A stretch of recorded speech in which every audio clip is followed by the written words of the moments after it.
Hello, today is Thursday, October 17th, 2019. I'm Joe Schmidt from TC2, and this is Staying Connected.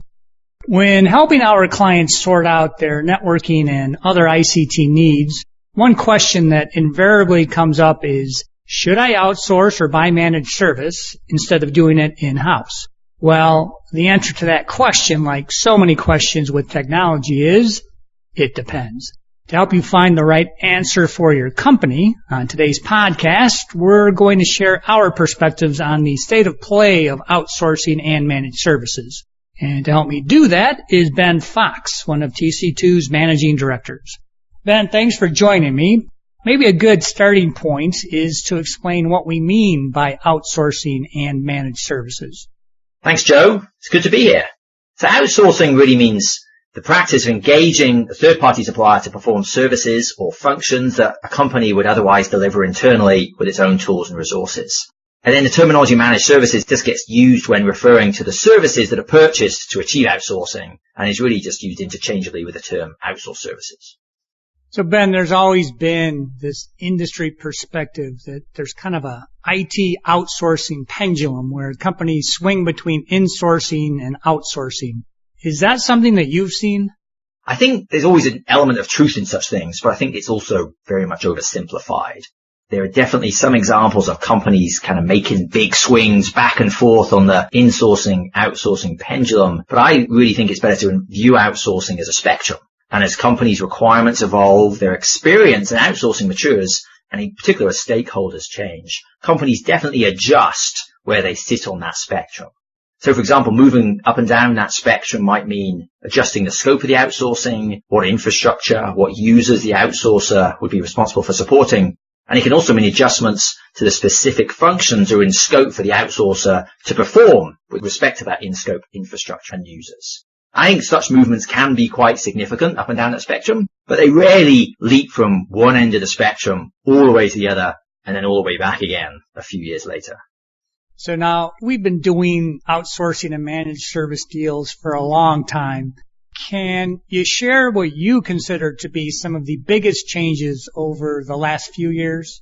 Yes. So I think one of the big changes that we've seen over the last few years has actually been related to enterprises' investments in IT service management platforms, in particular ServiceNow.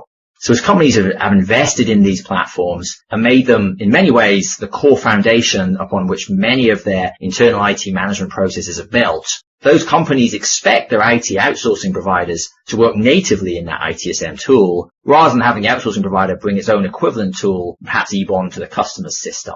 By doing so, the customer's ITSM system, rather than the supplier's tools, becomes a source of truth for all sorts of things, such as for SLA measurements, and such as for determining counts for billing purposes. And importantly, it also means that the customer can maintain a single and a consistent view of data, metrics, and performance across all of its IT functions, even when it has one or more outsourcing providers. So I think the overall result of this particular change has been that what we've seen over the last few years is customers have been insisting that their outsource providers work in the customer's ITSM system, and actually the providers have become more and more accustomed to doing that.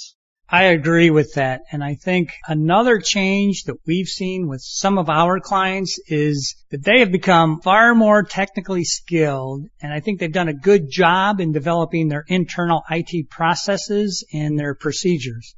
No, I think that's absolutely right. And I think when we first started doing outsourcing deals, it wasn't uncommon that a core reason for outsourcing would be to gain process maturity and process consistency by virtue of outsourcing to a provider that would deliver that. But I think that's far less common now because through trends such as the widespread adoption of ITIL and indeed the adoption of tools such as ServiceNow, companies are now far more mature and have documented procedures for all their common processes such as incident, problem change, etc. So rather than expecting the outsourcer to bring their standard ITIL-based processes, enterprises are actually requiring their outsourcers to conform and to adhere to the customer's specific policies and procedures. And there's some really important benefits of that, in particular that by mandating common processes across all of the suppliers, it's far easier to integrate multiple outsource providers and indeed integrate with internally delivered functions as well. And that in of itself has led to another key development over the past few years, which is something that's become significantly more common to use multiple outsourcing and managed services providers, all integrated together with a common set of customer-specific processes and all working together in a single ITSM platform. Now, it used to be so much just about saving money. Do you think that cost savings are still an objective for moving to an outsourcing or managed service arrangement? Yeah, that's a great question. And I think that cost savings are rarely the primary objective for outsourcing projects. I think transformation and performance improvements and technology enhancements tend to be the primary objectives for outsourcing. But ultimately, I think it's extremely rare for a business to accept increasing costs in return for outsourcing, or indeed upon renewing or refreshing existing outsourcing deals. And I think lower costs or improved performance at the same cost ends up pointing to offshoring, which isn't really new, but which is certainly something that most outsourcing deals leverage now to a greater or lesser extent. So when we look at the networking infrastructure space, sometimes referred to as the plumbing, how are network service providers faring?